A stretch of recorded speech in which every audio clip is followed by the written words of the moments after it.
이거는 좀 더 구체적으로 할까요? 2025년 기적이 일어납니다. 2025년 기적이 일어납니다. 올 한해 하나님의 놀라운 은혜가 우리가 올인하는 줄 믿습니다. 아직까지는 새해예요. 설날이 아직 안 지났기 때문에 계속 새해 인사들 하시고요. 새해 축복도 하시고 또 새해 더 많이 격려하셔서 하나님의 뜻이 우리 가운데 이루어지는 새 소망, 믿음의 굳건히 서게 되기를 주의 이름으로 축원합니다. 오늘 우리에게 주시는 말씀은 창세기 9장 8절부터 17절까지 말씀이고요. 설교의 제목은 구름 속에 두신 하나님의 무지개라는 제목으로 말씀을 나눌 겁니다. 구름 속에 두신 하나님의 무지개입니다. 옛 꼬마들이 좋아하는 사람들이 몇 명 있어요. 다윗도 좋아하고요. 많이 좋아하는데 노아도 좀 좋아합니다. 근데 노아 이야기가 그렇게 아이들이 좋아할 만한 이야기는 아니에요. 노아 이야기 처음 시작, 악한 세상의 이야기도 사실은 19금이고요. 또 세상을 하나님이 심판하셔서 모든 생명체들이 다 죽는 이야기도 사실은 19금쯤 되겠죠. 그리고 이야기가 끝난 마지막, 노아의 이야기의 마지막에 보면 또 노아는 술 먹고 취해서 쓰러져 있고 그냥 장막에서 벌거벗은 채로 있습니다. 그러니 또 19금이죠. 노아의 이야기가 아이들이 참 좋아하는데 그렇게 아주 천진난만하고 순진무구하고 그렇게 밝은 이야기만은 아닙니다. 오늘 우리에게 주신 하나님의 말씀, 특별히 우리가 읽은 본문은요, 노아 이야기 중에서도 하나님이 노아에게 그리고 노아의 아들들에게 주시는 언약입니다. 이 언약, 이 약속은 그 사람들에게만 주는 건 아니에요. 우리에게도 주는 겁니다. 오늘 우리가 하나님의 약속을 들을 겁니다. 하나님이 우리에게 주신 언약의 말씀을 들을 거예요. 오늘 이 언약을 정말로 나와 상관없는 약속이라고 생각하지 마시고 나에게 주는 약속으로 여러분들 받으시기를 주의 이름으로 축원합니다. 약속의 내용이 나오는데요. 약속의 내용은 그렇게 많이 복잡하지 않습니다. 8절 보시면 하나님이 노아와 그와 함께한 아들들에게 일러 가라사대 내가 내 언약을 이라고 얘기를 하죠. 내가 내 언약을 이라고 말씀하십니다. 하나님이 스스로 언약을 세우시는 거예요. 사람들이 언약을 맺자고 찾아간 게 아닙니다. 하나님이 스스로 언약을 맺으시고요. 언약의 내용을 보면 굉장히 일방적입니다. 너네들한테 내가 이걸 해줄 테니 너희들이 이걸 해라 라는 말은 없어요. 그냥 일방적입니다. 하나님이 그냥 내가 이렇게 하겠대요. 내가 이렇게 하겠다며 일방적인 약속을 주십니다. 보셔요. 이렇게 되어 있습니다. 내가 내 언약을 너희와 너희 후손과 너희와 함께한 모든 생물 곧 너희와 함께한 새와 육축과 땅의 모든 생물에게 세우리니 이 언약은 그러니 노아와 노아의 아들들이 듣고 있지만 사실은 세상 모든 것들에게 주시는 하나님의 약속입니다. 방주에서 나온 모든 것 곧 땅의 모든 짐승에게니라. 내가 너희와 언약을 세우리니 다시는 모든 생물을 홍수로 멸하지 아니할 것이라. 땅을 침몰한 홍수가 다시 있지 아니하리라. 하나님 주신 약속이 홍수가 없을 거다. 땅을 멸하는 홍수가 없을 거라고 하나님이 얘기하시죠. 너네가 뭘 하면 그런 건 없습니다. 하나님 일방적으로 약속하셔요. 12절입니다. 하나님이 가라사대 내가 나와 너희와 및 너희와 함께한 모든 생물 사이에 영생까지 세우는 언약의 증거는 이것이라. 약속을 하고 약속에 대한 증거가 필요하죠. 그 증거가 무지개입니다. 13절입니다. 내가 내 무지개죠. 나의 무지개를 구름 속에 두었나니 이것이 나와 나의 세상과의 언약의 증거니라. 언약의 증거가 있어요. 언약을 주셨고 언약의 증거 무지개를 주십니다. 14절입니다. 내가 구름으로 땅을 덮을 때 무지개가 구름 속에 나타나면 내가 나와 너희와 및 혈기 있는 모든 생물 사이의 내 언약을 기억하리니 다시는 물이 모든 혈기 있는 자를 멸하는 홍수가 되지 아니할지라. 무지개가 구름 사이에 있으리니 내가 보고 나 하나님과 땅에 무릇 혈기 있는 모든 생물 사이에 된 영원한 언약을 기억하리라. 무지개를 볼 때마다 너희가 기억해라가 아니라 이건 증거니까 사실은 쌍방이 다 보긴 봐야 됩니다. 하지만 무지개를 볼 때마다 내가 이 언약을 기억하겠대요. 사실은 무지개를 본 사람들이 어떻게 해야 되는지는 말은 없습니다. 하지만 하나님은 뭐라고 그러시는가요? 내 무지개를 볼 때마다 멸하지 않는 그 기억을 내가 기억하겠다고 말씀하셔. 왜 이 약속을 하십니까? 이 약속을 하시는 이유는 우리가 멸하지 말아야 될 그런 사람들이어서는 아닙니다. 하나님께서 이 언약을 주신 이유는요, 8장에 나옵니다. 8장 21절 보면 이렇게 얘기를 하셔요. 여호와께서 그 향기를 휘모양하시고 그 중심에 이르시되 내가 다시는 사람으로 인하여 땅을 저주하지 아니하리니. 하나님의 결심입니다. 다시는 땅을 저주하지 않을 거예요. 사람 때문에 땅을 저주하지 않을 거다. 이는 사람의 마음에 계획하는 바가 어려서부터 악함이라. 내가 전에 행한 것 같이 모든 생물을 멸하지 않겠다. 이상하죠? 내가 멸하지 않는데요. 사람으로 인해 멸하지 않나요? 왜? 이 사람은 너무너무 착하고 너무너무 훌륭하니까 내가 이 사람들 때문에 세상을 멸하지 않겠다가 아닙니다. 정반대예요. 멸하지 않겠다. 왜? 사람은 날 때부터, 어려서부터, 아니 그냥 항상 악하기 때문이에요. 아니 항상 악하면 멸해야 되는 것 아닙니까? 그 사람들 때문에. 아니, 하나님의 고개를 덜레덜레 흔드시는 거예요. 내가 멸하지 않는다. 이 사람들이 악하기 때문이래요. 악함에도 불구하고, 우리의 죄악에도 불구하고 하나님이 멸하지 않겠다는 결심을 세우셨어요. 그리고 나서 우리에게 언약을 하시는 거죠. 하나님의 결심이 언약으로 나타납니다. 우리의 죄, 그 모든 죄악을 하나님께서 어떻게 하시겠대요? 용서하시겠다고. 하나님의 은혜를 베푸시는 그 은혜의 약속이 오늘 우리가 읽은 이 언약의 요체입니다. 하나님이 이 언약을 주셔요. 은혜의 언약을 주셔요. 자비의 언약을 주십니다. 그런데 이 말씀은 그냥 가만히 있는 사람들에게 주시는 건 아니에요. 세상 모든 것들과 언약을 맺으시는데 이 세상 모든 것들도 그냥 가만히 있는데 와서 이 언약을 주겠다고 하신 건 아니죠. 오늘 이 언약은 노아의 홍수가 끝나고 이 노아가 그 배에서 나온 후에 준 겁니다. 노아가 노아의 배에서 방주에서 나온 다음에 세상, 그리고 거기에 서 있는 사람들, 그 사람들 다시 한번 생각해 보셨으면 좋겠어요. 노아가 방주에서 나왔을 때 오, 우린 살았구나 만세하면서 나왔을까? 여러분들 생각을 해보십시오. 이 땅이 40일 동안 하늘에 구멍이 난 것처럼 하늘에 있는 모든 물이 쏟아졌어요. 땅에 있는 샘들이 터졌습니다. 세상에 있는 모든 생명을 다 쓸어간 그런 홍수 이후에 이 가족이 방주에서 내려서요. 눈앞에 펼쳐지는 건 뭐가 펼쳐져 있습니까? 그냥 어마어마한 폐허죠. 여러분들 홍수가 한번 날 때가 있습니다. 큰 비 와서 그냥 어디 하나 이렇게 슥 쓸어간 그런 동네를 보셔요.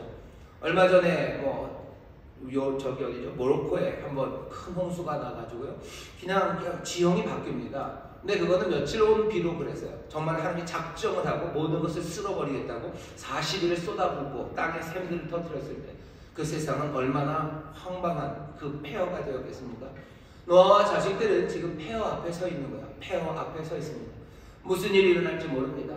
무슨 일이 일어날지도 모르는 그 폐허 앞에서 지금 이 사람들이 서 있는 겁니다.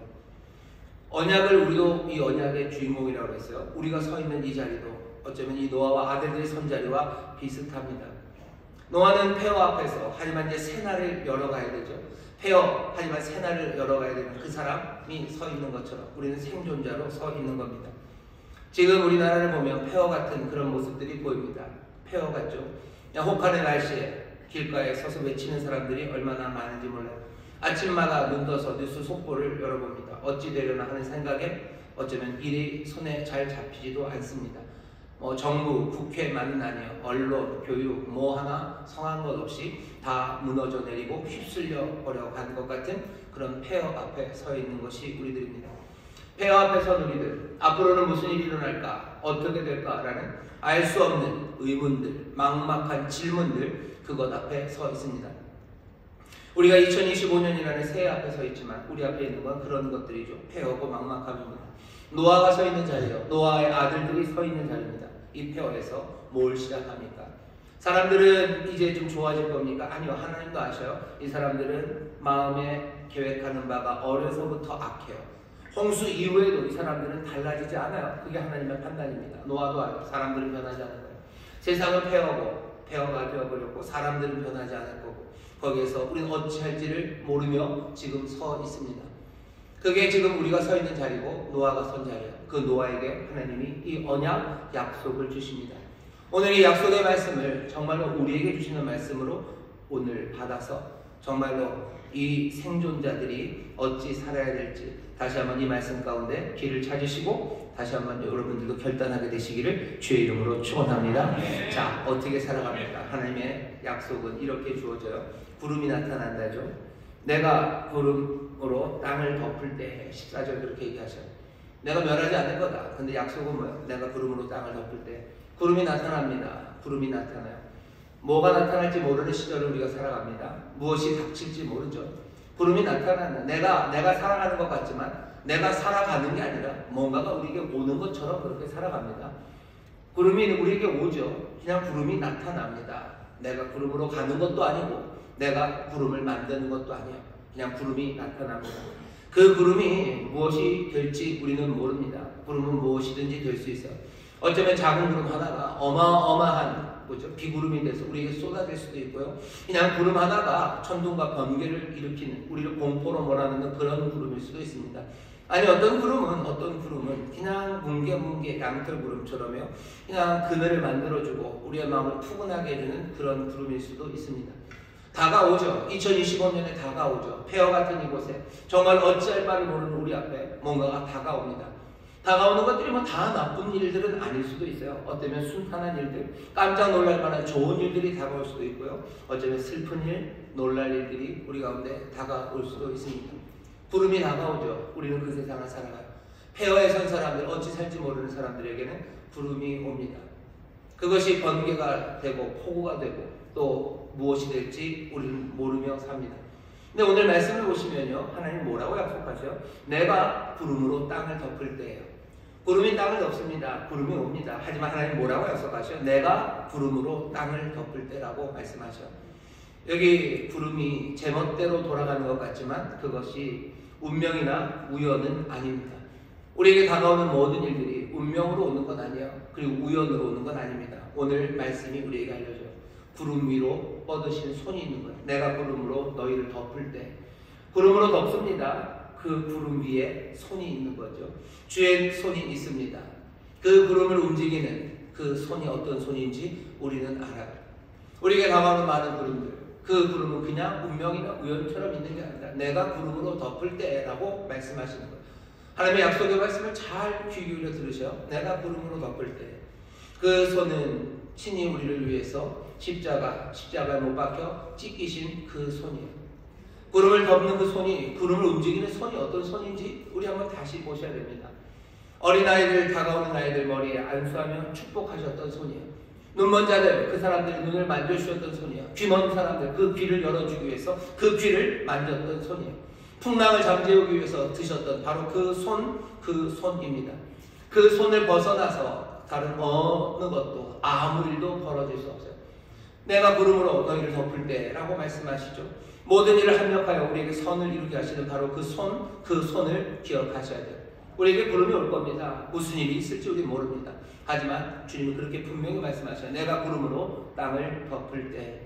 그러니 우리는 이 약속, 이 언약을 받은 우리는요, 우리의 미래에 대해서 당당히 맞설 수 있습니다. 그 구름이 무시무시한 그 먹구름으로 우리에게 나타나도 우리는 초연할 수 있어요. 우리가 무슨 일이 닥칠지 압니까? 우리도 모릅니다. 남들처럼 우리도 모릅니다. 오는 건 구름이기 때문이에요. 하지만 누가 오시는지는 알아요. 그 위에 어떤 손이 있는지를 우리는 압니다. 구름을 타고 오시는 이는 세상을 멸하러 오는 누군가가 아니라 우리 왕 예수 그리스도가 구름을 타고 오십니다. 계시록을 보면 거기에 무서운 환상들이 많습니다. 하지만 몽땅 다 그것은 위풍당당한 승리의 환상입니다. 그거 보면 천둥이 치고 번개가 치고 온 세상을 어떻게 할 것만 같은 그런 일들이 벌어지죠. 하지만 그 큰 소리들은 몽땅 다 하나님의 음성입니다. 보좌에서 나는 소리예요. 그 음성에 악한 영들이 떠나가고요. 그 음성에 우리에게서 평안을 빼앗아가는 모든 세력들이 다 무너져 내리는 소리입니다. 우리 가운데 구름으로 온갖 소리들이 들려올 거예요. 두려워 마십시오. 그 구름을 타고 오시는 이는 예수 그리스도 우리 주님이십니다. 우리가 지나가야 될 구름도 많고 우리를 덮는 구름도 많을 겁니다. 하지만 그 모든 구름들은 사랑과 능력 넘치는 우리 주님, 그 놀라우신 주님의 손 그림자입니다. 오는 것은 뭐예요? 주님이 오십니다. 주님이 오셔요. 2025년, 아니 올해뿐만 아니라 우리가 앞으로 살아갈 때 구름이 옵니다. 하지만 내가 구름으로 땅을 덮을 때라는 그 말씀을 여러분들 붙잡으셔서 다시 한번 용기를 내시기를, 그리고 다시 한번 담대하시기를 주의 이름으로 축원합니다. 우리는 적어도 누가 오실지는 알아요. 무슨 일이 있을지는 몰라요. 하지만 누가 오시는지는 압니다. 구름이 나타날 때 하나님 어떻게 하신대요? 무지개를 거기다 두신답니다. 무지개를 두신대요. 이 무지개는 노아와 약속하시며 아마 약속의 자리에서 무지개를 한번 쭉 보이셨겠죠. 이 무지개는 역사의 끝에 나타납니다. 요한계시록 보시면 요한계시록 1장부터 3장까지는 7교회 보낸 편지죠. 그 4장서부터 뭔가가 딱 시작됩니다. 그 4장 3절 이 보좌, 이 승리하신 분, 다스리는 분을 묘사하면서 나오는 4장 앞에 3절에 보시면요, 또 무지개가 있어 보좌에 둘렸는데 라고 되어 있어요. 그 보좌에는 무지개가 둘려 있습니다. 무지개는 사라지지 않아요. 노아 홍수 이후에 은혜로 주셨던 그 무지개는요, 요한계시록 그 승리, 그 완성의 자리에 승리의 무지개로 그곳에 있어요. 무지개가 사라집니까? 사라지지 않습니다. 은혜의 무지개는 승리의 무지개입니다. 삶이 힘들어질 때마다 하나님은 우리에게 이 은혜와 승리의 무지개를 보여주실 거예요. 구름 그 위에 무지개를 두시고 그 무지개를 보이셔요. 무지개를 어떻게 보시죠? 여러분들 무지개를 어떻게 봅니까? 카톡이 오면 보죠. 갑자기 카톡이 와요. 그래서 다들 봐라 그러면 보죠. 무지개가 어떻게 나오는지 여러분들 아실 겁니다. 아직 비구름이 있을 때예요. 아직 비구름이 있고 비 온 지 얼마 안 돼서 여전히 뭔가 구름, 비 이것의 맹위가 가라앉기 전에 갑자기 찬란한 햇살이 구름을 뚫고 내려오죠. 그러면 갑자기 무지개가 보이기 시작합니다. 무지개는 물방울에 햇빛이 비치면서 분광되는 겁니다. 프리즘처럼 곧 빛을 나누는 거죠. 빛을 나눠버려요. 그러면서 무지개가 보입니다. 무지개, 비온 그곳에서 비춰지는 그런 놀라운 선물이에요. 우리의 삶에서 정말로 주님이 자신을 우리에게 드러내고 하나님께서 우리에게 은혜와 승리의 하나님이심을 우리에게 보이는 때는 언제입니까? 우리가 슬프고 외로울 때요. 비 올 때, 비 온 후, 아니 여전히 물이 남아있는 그 시간에 그때 하나님이 무지개를 보이십니다. 무지개는 어두울 때 빛나는 빛과 같습니다. 깊은 밤에 그때 하나님의 큰 사랑이 우리에게 손을 내밉니다. 자비의 무지개, 이 승리의 무지개는 올 한 해도 우리에게 둘려있어요. 영원히 그 보좌에 그 무지개가 있는 것처럼 이 무지개는 떠나지 않습니다. 이 얘기는 무슨 얘기예요? 그 어려운 시절에 비 오는 그 시간에 햇살처럼 햇살이 내리고 거기에 무지개가 피는 것처럼 우리가 꼭 필요한 순간에 하나님의 도움이 우리를 찾아올 겁니다. 우리가 어렵고 외롭고 어찌할 바를 모르는 그때 하나님의 말씀이 우리를 찾아옵니다. 여러분 그게 하나님의 약속이에요. 내가 구름 속에 무지개를 두었대요. 2025년 아무도 나에게 말 걸어주지 않고 나에게 들려오는 이야기가 뭔가 절망의 이야기들과 나를 짓누르는 이야기만 있을 것 같은 그 구름의 시간에 무지개, 햇살처럼 무지개가 우리 가운데 보입니다. 하나님의 말씀이 나를 위로하고 하나님의 말씀이 나를 격려하고 나를 살려낼 것을 여러분 기대하십시오. 이게 뭐예요? 언약이에요. 폐허의 세상, 어찌 살 줄 모르는 의문만 가득한 사람들에게 하나님이 은혜로 주시는 약속이에요. 잘했기 때문에 주는 건 아니에요. 세상은 악하고 너희들 어찌 살지 모르지만 나는 이 구름 속에 무지개를 두었다고 말씀하십니다. 하나님의 말씀이 우리에게 임할 것을 기대하시기를 주의 이름으로 축원합니다. 무지개처럼 하나님이 보내시는 사람들이 있을 거예요. 어쩌면 우리에게 미소 짓는 아이, 아니면 신기한 확증 등을 통해서 하나님의 그 놀라우신 사랑, 그 승리가 우리 가운데 확증됩니다. 우리를 기도하게 하실 거예요. 그리고 그 기도 가운데 하나님 역사하시고 우리를 기적으로 놀라며 살아가게 하십니다. 그러니 어떻게 할 수 있어요? 새로 시작할 수 있습니다. 은혜로운 용서 그리고 승리, 그것이 우리에게 약속되었으니 여러분들 2025년 아니 앞으로의 삶을 힘차게 날마다 새로 출발하며 새로 시작하시기를 주의 이름으로 축원합니다. 우리가 지나갈 음침한 골짜기에 우뚝 솟은 산들, 그 산에서 우리의 도움이 임하기 시작할 겁니다. 그 구름 속에 하나님이 두신 무지개가 있어요. 하나님이 우리를 놀라게 하실 일이 어디서나 기다리고 있습니다. 구름 가운데 하나님의 무지개를 두셨어요. 여러분들 이 언약, 이 약속을 놓치지 마시고 힘차게 걸어가시기를 주의 이름으로 축원합니다. 자, 이게 오늘 언약입니다. 설교가 다 끝난 것 같죠? 딱 반 했습니다. 구름 속의 무지개라는 약속을 우리가 받았습니다. 그럼 어떻게 살아야 됩니까? 이 언약은 먼저 누가 받았어요? 노아와 노아의 아들들이 받았어요. 이 사람들이 어떻게 사나 보시면 되죠. 하지만 이 언약을 받고 노아와 노아의 아들들이 살아간 이야기는 아주 짧습니다. 아주 짧고 짧은 그 이야기는 그렇게 낭만적이지 않아요. 그 다음에 나오는 이야기는 18절에서부터 나오는 이야기는 아주 짧은 에피소드입니다. 노아가 농사를 지어요. 포도나무를 기릅니다. 그리고 포도주에 취해요. 아까 말씀드린 대로 취해서 벌거벗고 자기의 장막에 누워 있습니다. 아들들이 와요. 두 아들은 그냥 보고 잘 가리고 갔지만 한 아들 녀석은 그냥 아버지가 한 일을 보면서 창피하다고 그러고 얘기를 하고 다닙니다. 이 이야기를 듣고 노아가 어떻게 합니까? 두 아들은 칭찬하고 축복하고요. 한 아들은 저주합니다. 그게 이야기의 끝이에요. 너무 썰렁하죠. 이 노아의 방주라는 거대한 사건, 온 세상을 다 막 쓸어내리는 사건 뒤에 하나님께서 이 위대한 약속을 주셨어요. 어마어마한 약속이죠. 절대로 너희들 죄 짓고 너희들 못나고 너희들 악이 많아도 내가 멸하지 않겠다고. 앞에 6장에서만 해도 똑같습니다. 죄악이 관영하고 이 사람들 항상 악한 생각만 하니까 내가 쓸어버려야 되겠다고 하셨는데, 이제 9장 이 언약에서는 그렇게 하지도 않으시고 그냥 안을 뿐만 아니라 구름 그 위에 무지개를 주시겠다고 놀라운 약속을 주셨는데, 그러면 노아의 삶이 또 이제 새롭게 펼쳐져 가야 될 것 같은데, 아니요, 그러지 않아요. 그냥 후루룩 하고 끝나버립니다. 후루룩 끝나버려요. 노아는 왜 이 구름 속에 무지개라는 약속을 받은 이 노아는 왜 이렇게 됩니까? 오늘 우리의 말씀, 우리에게 주신 창세기가 우리에게 전하는 바는 그냥 분명한 것 같아요. 노아는 하나님이 이런 약속을 주셨지만 이 약속대로 살지 못한 것 같아요. 이 약속대로 살지 못했습니다. 그럼 이 언약을 받은 사람들은 어찌 살아야 됩니까? 답은 노아처럼은 아닙니다.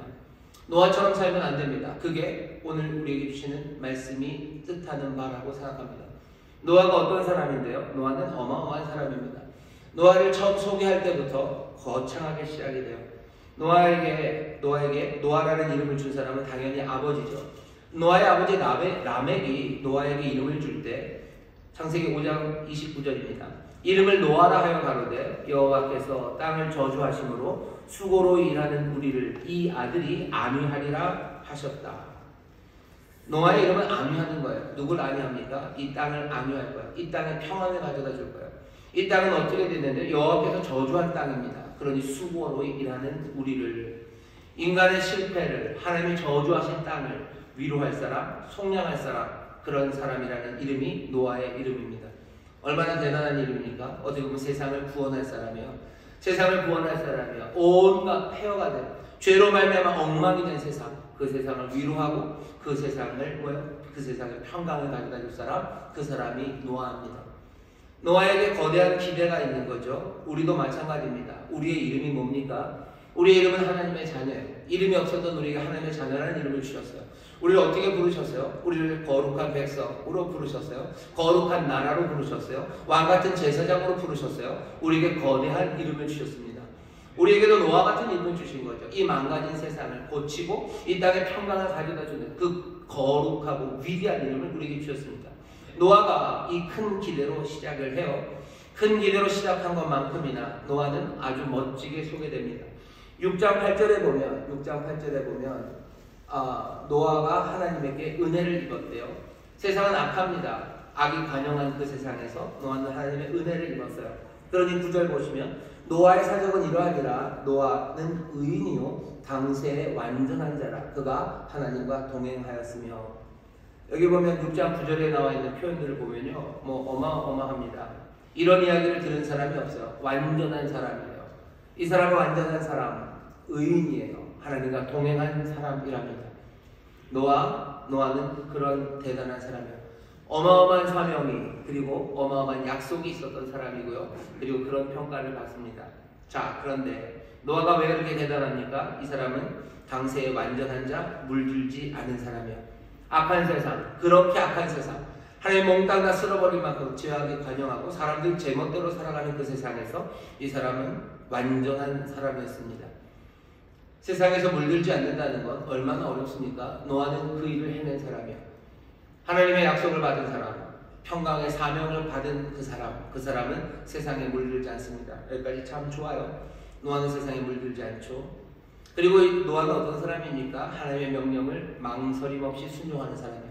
6장, 7장 하나님께서 방주를 지라고 하시죠. 노아는 방주를 짓습니다. 동물들 모으라고 하시죠. 다 모읍니다. 드리라고 하시죠. 다 드립니다. 노아는 하나님의 명령을 망설임 없이 순종해요. 다 이해할 수 없을 때 많았을 겁니다. 하지만 방주를 만들라 하시니 만들어요. 짐승을 구별하여 드리라 하시니 드립니다. 방주에 들어가라 하시니 들어갑니다. 하나 노아는 그 일에 대해서 이런 광고 질문도 없어요. 그냥 말씀하시면 그대로 다 순종하는, 망설임 없이 순종하는 사람입니다. 어리석어 보일 정도로 그렇게 순종하는 사람이 노아입니다.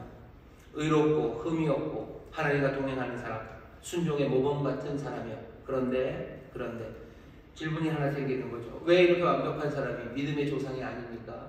왜 이 노아가 믿음의 조상이 아니에요? 아브라함보다 좀 더 나아 보이는데요. 아브라함도 하나님의 순종합니다. 어마어마한 순종을 하죠. 자녀를 바치는 순종을 합니다.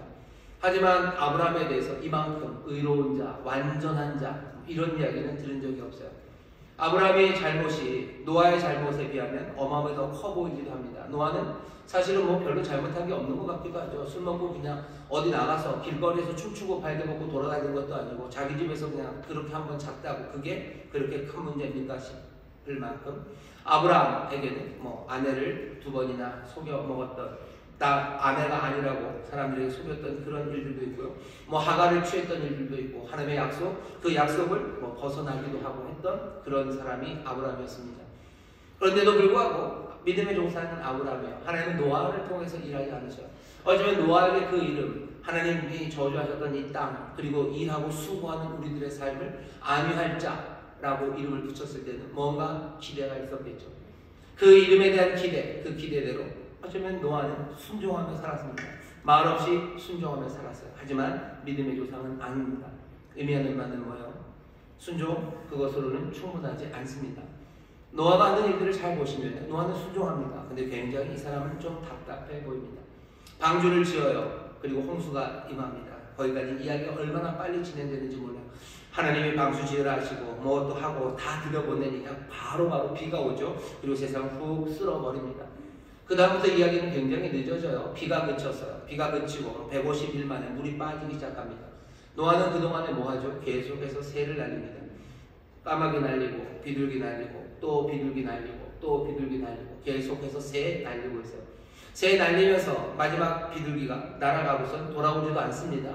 눈에 보이죠? 물 빠진 게 보여요. 150일 만에 물이 빠지는 게 다 보였어요. 그리고 150일 동안에 물이 완전히 땅이 말랐습니다. 그래도 노아는 배에서 내리지 않습니다. 배에서 내리지 않아요. 결국은 언제 내립니까? 8장 보시면 8장 14절에 2월 27일에 땅이 말랐더라.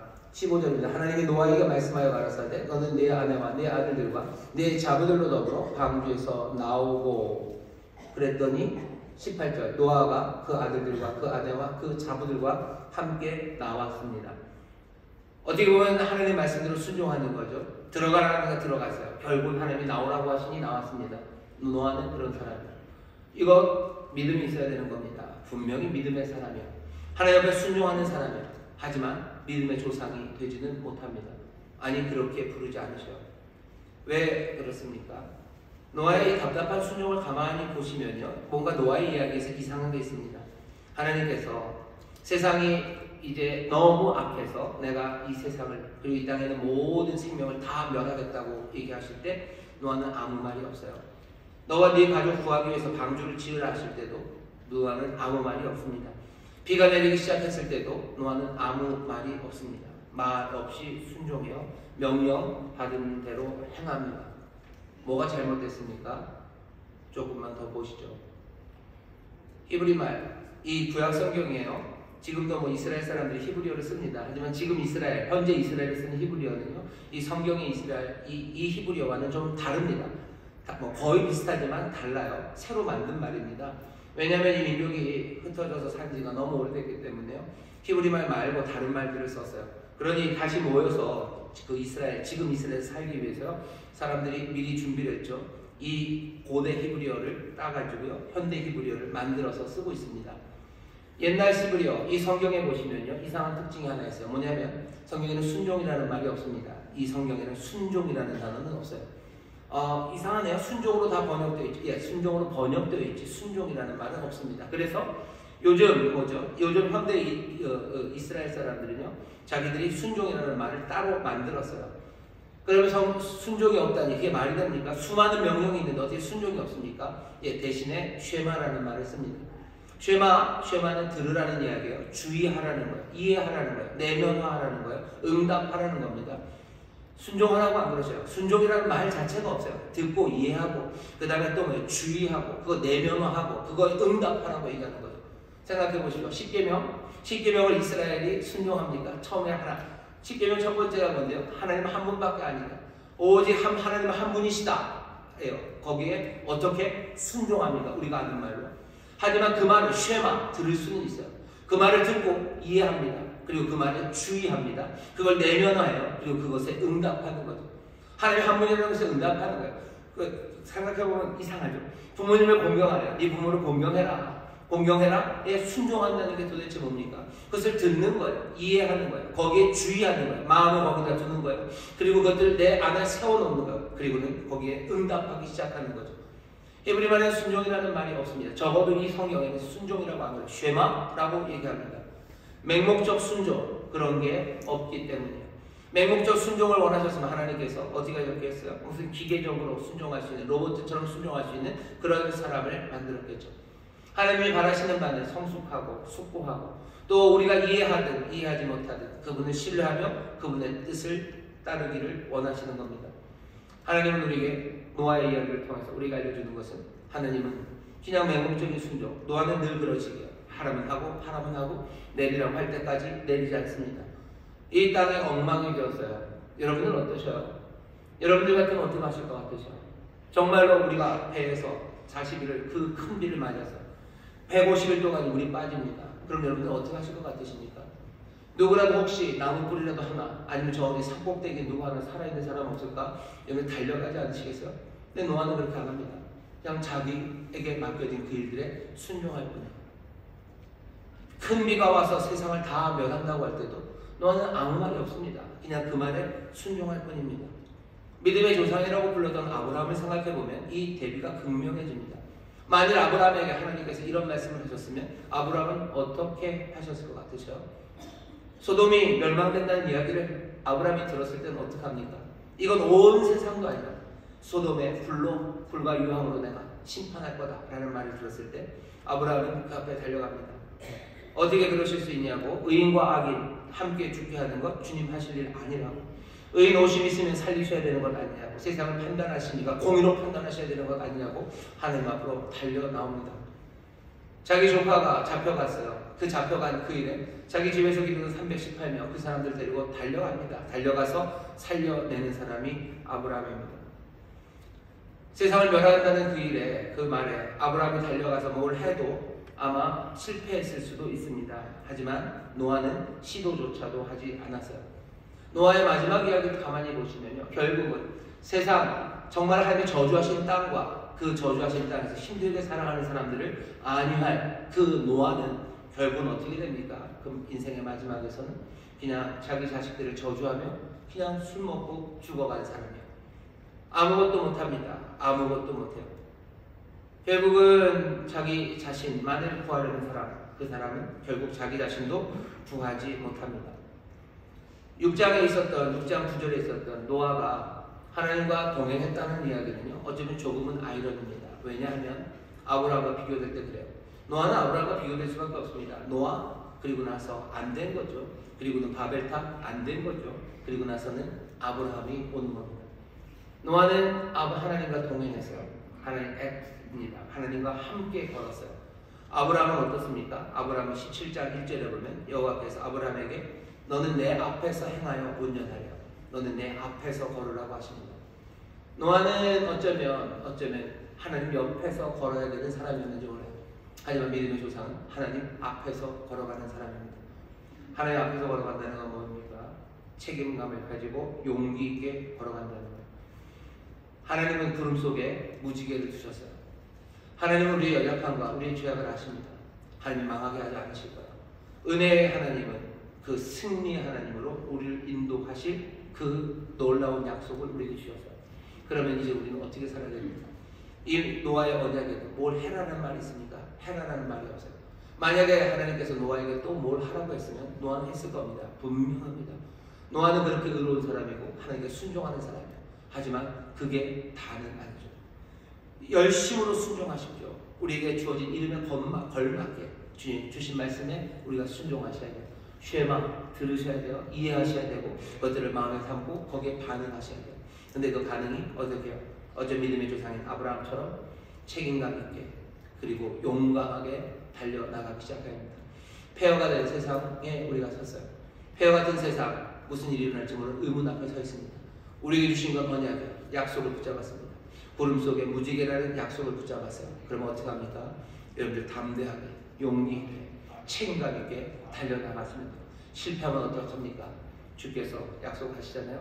멸하지 않으시고요. 승리를 가져다 주시고요. 무슨 일이 올지 모릅니다. 두려워하지 마십시오.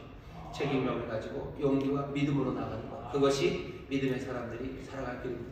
2025년 우리 앞에 여전히 약한 사람들과 여전히 폐허된 곳과 알 수 없는 일들이 우리 앞에 있습니다.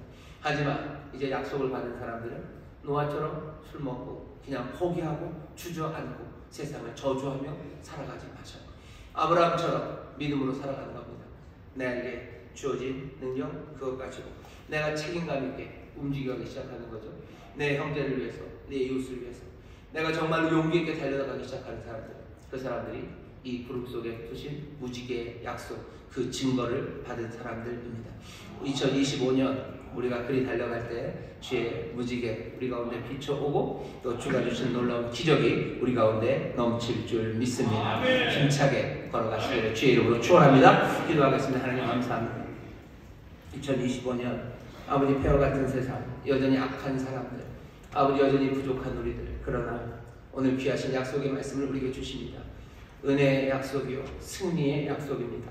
구름 속에 두신 하나님의 무지개, 하나님께서 구름을 펴시고 그 가운데 무지개를 두셨으니 주여 우리가 순종하는 가운데 아버지 정말로 이웃에 대한 이 세상에 대한 책임감으로 용기 있게 용감하게 하나님 앞에서 걷는 하나님의 자녀들, 믿음의 사람들 되게 하여 주시옵소서. 주의 은혜가 우리와 함께하며 승리가 우리와 함께함을 믿사오니 주여 성령님이시여 이 말씀으로 우리를 격려하여 주옵시고 이 말씀 안에서 새 꿈을 꾸며 움직여가기 시작하는 우리 모두가 되도록 역사하여 주옵소서. 감사드리며 예수님 이름으로 축복하며 기도하옵나이다. 아멘. 우리 시간에 기도하실 때 주여 우리가 책임감 있게 움직이게 하시고 용기로 움직이게 하여 주옵소서. 우리가 책임져야 될 것, 정말로 우리가 달려가야 될 것들을 우리에게 보이시고 또 그 일을 감당하시는 능력을 허락하여 주시옵소서. 주여 세 번 깨부르시고 통성으로 기도합니다. 주여 주여 주여. 아버지 하나님 감사합니다. 구름 속에 무지개를 주신 하나님이십니다. 아버지 하나님 구름을 펴시고 아버지 하나님 구름으로 넘으시고 아버지 가운데 무지개를 주셨습니다. 아버지 모든 것을 하나님의 손을 주신 주의 손입니다. 은혜의 손이요 자비의 손이요 능력의 손입니다. 아버지 하나님 우리에게 무지개를 보이시니 아버지 무지개를 보이시니 아버지 하나님 약속을 보이시니 아버지 하나님 믿음으로 나가는 아버지 하나님 순종합니다. 아버지 하나님 책임감을 가집니다. 아버지 하나님 용기 있게 살아갑니다. 아버지 하나님 말씀 아버지 하나님 그 말씀을 내가 아버지 하나님 책임감으로 용기로 살아갑니다. 아버지 하나님 내가 만주에 아버지 내 몸을 위해 살아가는 것 아닙니다. 나의 몸을 위해 살아가는 것 아닙니다. 아버지 하나님 없이 내 순종합니다. 아버지 내가 몸만 말해주시 아버지 하나님 그것이 아버지 하나님 삶이 아닙니다. 아버지 믿음의 삶을 살게